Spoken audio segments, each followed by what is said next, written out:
Hello বন্ধুরা, আমি শাকগর্নিল। এখন আমি করব অভিরূপ ঘোষ পরিচালিত হরর অ্যান্থোলজিক্যাল সিরিজ বাংলার সেরা ভূতের গল্পের রিভিউ। সিরিজটার ভালো দিক খারাপ দিক নিয়ে আলোচনা করব আজকের এই ভিডিওতে। 3টে এপিসোড এখানে রয়েছে, 3টে গল্প আপনারা দেখতে পাবেন। গজেন্দ্র কুমার মিত্রের স্বপ্ন ও মায়া, বিভূতিভূষণ বন্দ্যোপাধ্যায়ের মেডেল, পরশুরামের মহেশের মহাযাত্রা। প্রথমেই বলে রাখি, আরও আনন্দ অ্যাপে এই কাজটা দেখা যাচ্ছে। 2টো এপিসোড অলরেডি রিলিজ করা হয়ে গেছে, তৃতীয় এপিসোডটা পরের সপ্তাহ থেকে রিলিজ করা শুরু হবে। আমি আপনাদেরকে বলবো আপনারা অবশ্যই চেক আউট করুন, কারণ কাজটা অ্যাকচুয়ালিতে ভালো হয়েছে।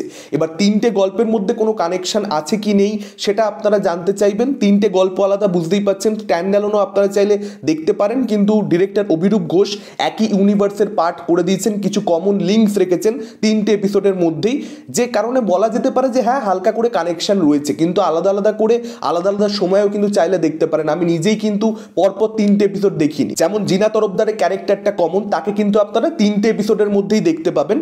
এবার দেখুন, এই 3টে গল্পের মধ্যে কোনো গল্পই এরকম নয় যে বিশাল মাইন্ড বেন্ডিং ব্যাপক গল্প, অসাধারণ গল্প, তা নয়। কিন্তু গল্পগুলো ডিসেন্ট গল্প, এমনিতে ভালো গল্প। আর এখানে মেকারদের উদ্দেশ্য ছিল অডিয়েন্সকে ভয় পাওয়ানো। একদম বাংলা কথা, অডিয়েন্সকে তারা ভয় পাওয়াতে চেয়েছে। আমার ইন্টারভিউ যদি আপনারা দেখেন, অভিরূপদার ইন্টারভিউ করেছিলাম এই পার্টিকুলার কাজটাকে নিয়ে। অভিরূপদা সেখানে বলেছিল আমাদের স্ট্রেট ফরওয়ার্ড গল্প ছিল, আমরা ভয় পাওয়াতে চেয়েছিলাম দর্শককে, দর্শকের ফেটে যাক সেটা চেয়েছিলাম, এবং তারা কিন্তু সেটা এখানে করতে সক্ষম হয়েছে। আমি হরর জনরার অ্যাকচুয়ালিতে অডিয়েন্স নই, আমি যে প্রচণ্ড দেখতে পছন্দ করি তা নয়, তার কারণ ম্যাক্সিমাম হরর জনরার কাজ আমাকে ভয় পাওয়াতে পারে না। অভিরূপদার কাজ দেখে পরিষ্কার বোঝা যায় যে হ্যাঁ, ইন্টারভিউতে অভিরূপদা হরর জনরাটাকে নিয়ে এত ডিপ অ্যানালাইসিস করছে, তার একটা রিফ্লেকশন তার কাজের মধ্যে রয়েছে। আপনি বুঝতে পারবেন যে from where it is coming. এই পার্টিকুলার 3টে এপিসোডে বেশ কিছু জায়গাতে আমার কিন্তু রিয়েলি ভয় লেগেছে। দেখুন, হরর জনরাতে বাংলা ভাষাতে লাস্ট কয়েক বছর যদি আমরা ভেবে দেখি, যে কাজটা প্রচণ্ড ভালো হয়েছে, যেটা সত্যিকারের গ্রাউন্ড ব্রেকিং কাজ ছিল, সেটা ছিল পেট কাটা শ, চরকির একটা সিরিজ, নুহা হুমায়ুনের কাজ।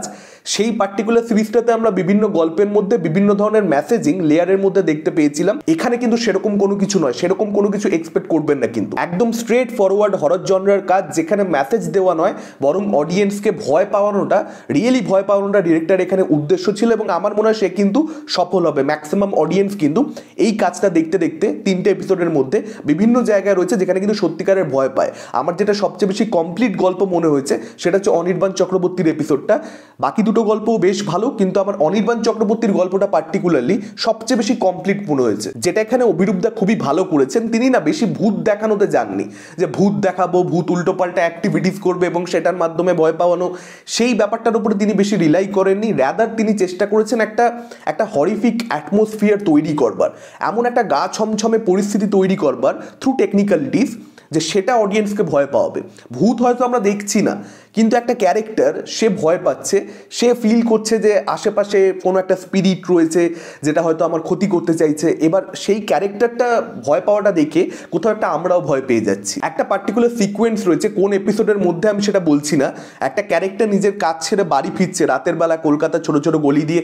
সেই পার্টিকুলার সিকোয়েন্সটা আমাকে প্রচণ্ড ভয় পাওয়াতে পেরেছে, এবং আমার মনে হয় সেটা যে কোনো দর্শকই দেখে যথেষ্ট বেশি ভয় পাবে। একটা পার্কিংয়ের জায়গা রয়েছে যেখানে গাড়ি দাঁড়িয়ে রয়েছে, এবং সেই গাড়িটাকে নিয়ে যে একটা মানে সিকোয়েন্স ডিজাইন করা হয়েছে, মানে সেটা ব্যাপক, মানে সেটা কিন্তু রিয়েলি ভয় পাওয়ায়। আর অভিরূপদা 3টে এপিসোডের মধ্যে ডিফারেন্ট জিনিস ট্রাই করেছে, অ্যাটলিস্ট আমার সেরকমটাই দেখে মনে হয়েছে।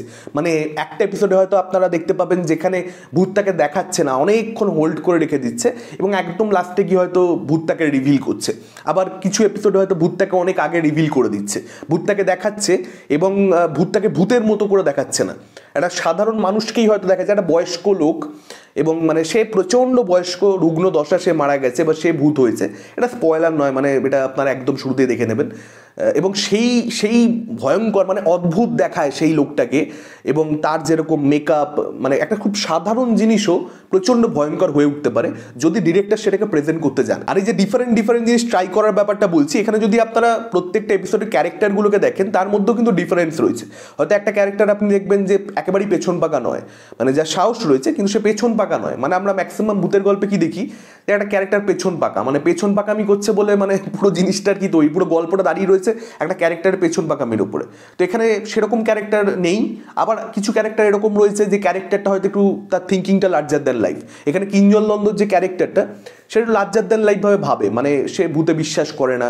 এবার সে কিভাবে ভূতে বিশ্বাস করছে বা ভূতের দেখা পাচ্ছে সেটাকে নিয়ে একটা স্টোরি রয়েছে অল টুগেদার। আবার যেহেতু একটু লার্জার দ্যান লাইফ চিন্তা ভাবনা কিঞ্জল নন্দর ক্যারেক্টারটা, যে কারণে তার এন্ট্রি সিনটা ডিজাইন করা হয়েছে একটু লার্জার দ্যান লাইফ, মানে হিরোর মতো করে, একদম টিপিক্যাল হিরোর যেভাবে এন্ট্রি হয়, ক্লোজ আপ নিয়ে হিরো হাতা ফাটা গুটিয়ে প্রপারলি সেরকম করা হয়েছে। আবার সেই কাজটার মধ্যে একটু কমেডিও ট্রাই করেছে অভিরূপদা, মানে অন্যান্য এপিসোডগুলোতে কমেডি নেই, পার্টিকুলারলি কিঞ্জল নন্দর এপিসোডটাতে কমেডি রয়েছে এবং সেটা কিন্তু বেশ কিছু জায়গাতে রিয়েলি ওয়ার্ক করে। যেমন বাফারিং করে করবো না, কিংবা যে ঢুকেছিস তার তিনটে বাবা, এই টাইপের যে ডায়লগগুলো ছিল।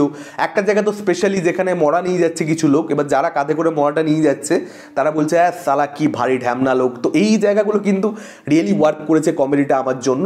এবং আমার মনে হচ্ছে অনির্বাণ চক্রবর্তীর অভিনয় খুব ভালো ছিল, তনুশ্রীর পারফরমেন্স ভালো লেগেছে আমার, এবং আরও বেশ কয়েকজনের কাজ ভালো লেগেছে। কিন্তু আবার খারাপ দিক নিয়ে যদি আলোচনা করি, এখানে জুনিয়র অ্যাক্টরদের, মানে যারা ধরুন খুব ছোট ছোট, মানে যাদেরকে হয়তো 1 মিনিট দেখা গেছে গোটা গল্প জুড়ে বা 2 মিনিট দেখা গেছে গোটা গল্প জুড়ে, তাদের পারফরমেন্স প্রচণ্ড বাজে এবং সেই সিনগুলো ধপাস করে পড়ে যাচ্ছে। সেই সিনটার পারফরমেন্সের জন্য মানে পুরো মুডটা নষ্ট হয়ে যাচ্ছে।